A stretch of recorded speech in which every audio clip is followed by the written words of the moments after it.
السلام علیکم، میں ہوں وقاص خان، آپ لوگوں کی خدمت میں حاضر ہوں ایک بڑی خوشخبری کے ساتھ۔ گزشتہ روز چیئرمین اوپیک ملک خدا بخش کی جانب سے ایک بڑا اعلان سامنے آیا کہ پیٹرولیم کی مصنوعات کی قیمتوں میں کمی کا امکان ہے۔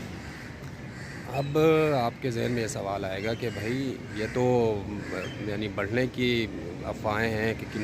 قیمتیں جو ہیں وہ مزید بڑھا دی جائیں گی، اور کیسے کمی کا امکان کیسے ہیں؟ تو اس کی وجہ بھی انہوں نے بتا دی۔ وہ کہہ رہے ہیں کہ اب بھی سبسڈی دی جا رہی ہے 9 روپے کی۔ اب سبسڈی دی جا رہی ہے تو بھائی کیسے کمی کیسے آئے گی؟ تو ان کا مزید یہ کہنا ہے کہ کووڈ کے عرصے میں پیٹرولیم مصنوعات کی ڈیمانڈ میں کمی ہو گئی تھی، کیونکہ لوگ گھروں میں تھے، استعمال کم ہو گیا تھا، تو اس وجہ سے سپلائی روک دی گئی تھی، اور نہ ہی جو دیگر یعنی سورسز ہیں جہاں سے پیٹرول آتا ہے وہاں کوئی ان کے معاہدے بھی نہیں ہوئے۔ تو جیسے ہی کووڈ کا عرصہ بیت گیا تو اس کے بعد ڈیمانڈ میں ایک دم اضافہ ہوا، اور ہمارے پاس کھپت زیادہ تھی، اور جو ہماری سورسز تھی جہاں پر پیٹرول موجود ہونا چاہیے وہاں پر پیٹرول اتنا تھا نہیں۔ ایک تو یہ وجہ انہوں نے قرار دی۔ دوسرا یہ کہ اب وہ کہہ رہے ہیں کہ ہماری مختلف جو جگہ ہیں، مختلف جو آئل بنانے والے ممالک ہیں، آئل نکالنے والے ممالک ہیں جہاں سے تیل نکلتا ہے، ان کے ساتھ معاہدے ہونے والے ہیں، اور جیسے ہی پیٹرولیم مصنوعات جو ہیں وہ آئیں گی، سسٹم میں آ جائیں گی، تو قیمتیں کم ہو جائیں گی۔ تو اب جو مقامی سطح پر اور بین الاقوامی سطح پر جو پیٹرولیم مصنوعات ہیں وہ جب سسٹم میں داخل ہوں گی تو وہ کہہ رہے ہیں کہ وہ اس بات کا اظہار کر رہے ہیں کہ قیمتیں کم ہو جائیں گی، لیکن ساتھ ہی ساتھ یہ کہہ رہے ہیں کہ 9 روپے کی اب بھی سبسڈی برقرار ہے۔ تو وہ کیا کہتے ہیں، آئیے ان کی زبانی سنتے ہیں۔ ان کا جو بیان ہے وہ خود ان کی منہ سے جو وہ باتیں کر رہے ہیں وہ آپ کے سامنے رکھتے ہیں، آئیے دیکھتے ہیں۔ خوشخبری بہت اچھی ہے، وہ عوام کے لیے بھی اچھی ہے، حکومت کے لیے بھی اچھی ہے، کیونکہ جب کووڈ آیا تھا تو ڈیمانڈ اینڈ سپلائی کی صورتحال تھی، سپلائی زیادہ تھی، ڈیمانڈ کم ہو گئی، اور اس وقت پیٹرول جو ہے وہ منرل واٹر کی قیمت پہ بکنے لگ گیا تھا۔ اب اس کے بعد کیا ہوا کہ اوپیک نے کہ کنٹریوں نے 2-3 میٹنگ کی،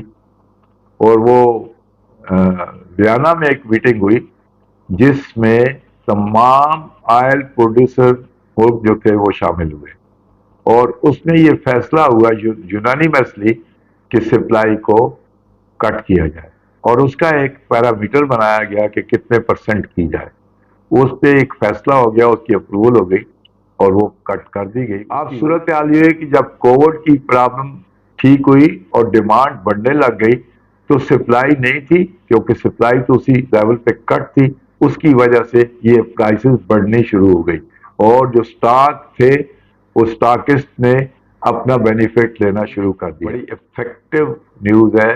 کہ وہ فرسٹ ویک میں ہو رہی ہے، اور اس پہ میں آپ کو اشور کرتا ہوں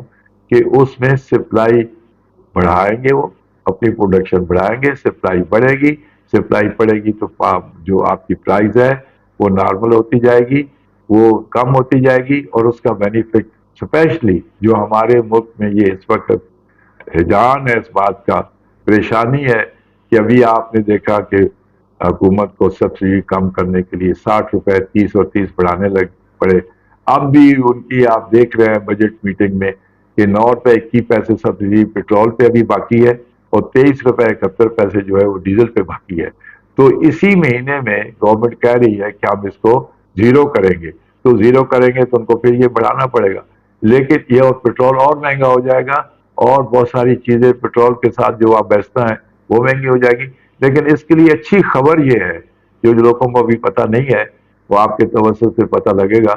کہ اوپیک کی میٹنگ جو ہے وہ پلان ہو گئی ہے فرسٹ ویک میں جولائی میں، اور اس میں سپلائی جو ہے پروڈکشن بڑھائیں گے، سپلائی بڑھ جائے گی، تو جو پرائس ہے وہ نارمل طریقے سے نیچے ہونی شروع ہو جائے گی۔ اس کا فائدہ ہمارے ملک کو سب سے زیادہ ہوگا، ہماری گورنمنٹ کو بھی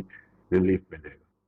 جی، تو آپ نے ان کا تو موقف سن لیا ہوگا، لیکن اب ایک اور سوال پیدا ہوتا ہے کہ یہ کیسا وہ تھا کہ یعنی کووڈ کے عرصے میں اگر ڈیمانڈ نہیں تھی تو آپ لوگوں نے سوالات اٹھ رہے ہیں کہ کیسے آپ لوگوں نے یہ چیزیں روک دیں، جبکہ کووڈ کا عرصہ گزرے، یعنی بہت عرصہ ہو گیا، کووڈ ختم ہو چکا ہے، تمام تر معمولات جو ہیں وہ زندگی وہیں سے شروع ہوئی اور بہت تیزی سے آگے بڑھ رہی ہے، کیونکہ جو گیپ آ گیا تھا اس کو پر کرنا ہے، تو اس کے لیے جو ہے ڈیمانڈ بہت ہو گئی ہے، کام میں تیزی آ گئی ہے، تمام تر اسکول کالجز جو آپ کے باقی سسٹم تھے وہ تمام تر اپنے آب و تاب سے جاری ہیں، لیکن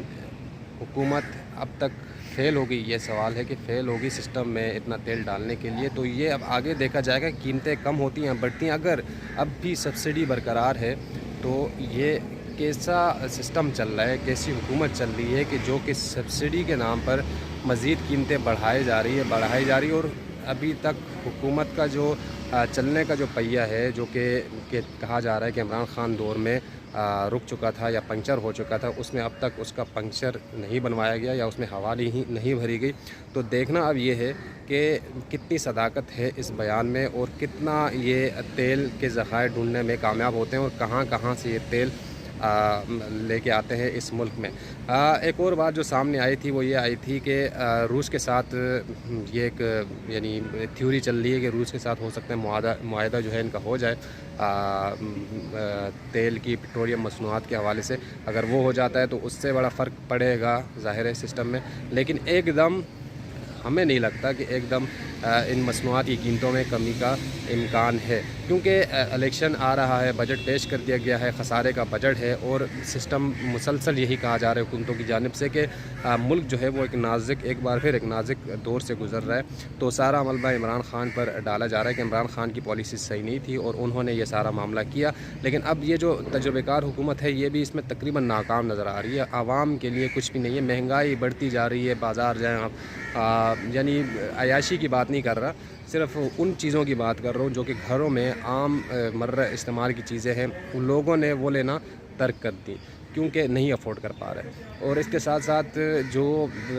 سسٹم ہے ملک چلانے کا، یعنی ترقی کا جو سفر ہے وہ کہیں دور رہ گیا ہے. اس طرح لگتا ہے کہ ملک پستی کی طرف جا رہا ہے، تنزلی کی طرف جا رہا ہے. جو ترقی کا مرحلہ تھا وہ کہیں آگے رک گیا ہے، کوئی پالیسی نظر نہیں آ رہی. ایسا لگ رہا ہے کہ حکومت جو ہے وہ تیاری کر رہی ہے اگلے الیکشن میں جانا ہے اور ووٹ لینا ہے. ملک کس طرف جا رہا ہے، کیسے جائے گا، کیسے چلے گا، اس پر حکومت کا دھیان بھی نہیں ہے. دوسری طرف عمران خان کی اگر بات کی جائے تو وہ اب اپوزیشن میں بھی نہیں ہے اور ایک جگہ بیٹھے ہوئے ہیں، بس اپنی ایک پالیسی پیش کر رہے ہیں کہ بس لوگ تیار رہے، ہم باہر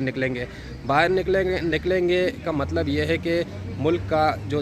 تھوڑا بہت سسٹم چل رہا ہے وہ ایک بار پھر اس کو روک دیا جائے. تو اب دیکھتے ہیں کہ یہ جو بیان آیا ہے قیمتوں میں کمی کا، ایسے وقت جب کہ ہر طرف مہنگائی کا وہ طوفان ہے اور آگ لگی ہوئی ہے، تو ایک خوش آئند تو کہہ سکتے ہیں، لیکن جب تک قیمتیں کم ہو نہیں جاتی تب تک اس کا کوئی یعنی یقین کرنا اور اس چیز کو ماننا،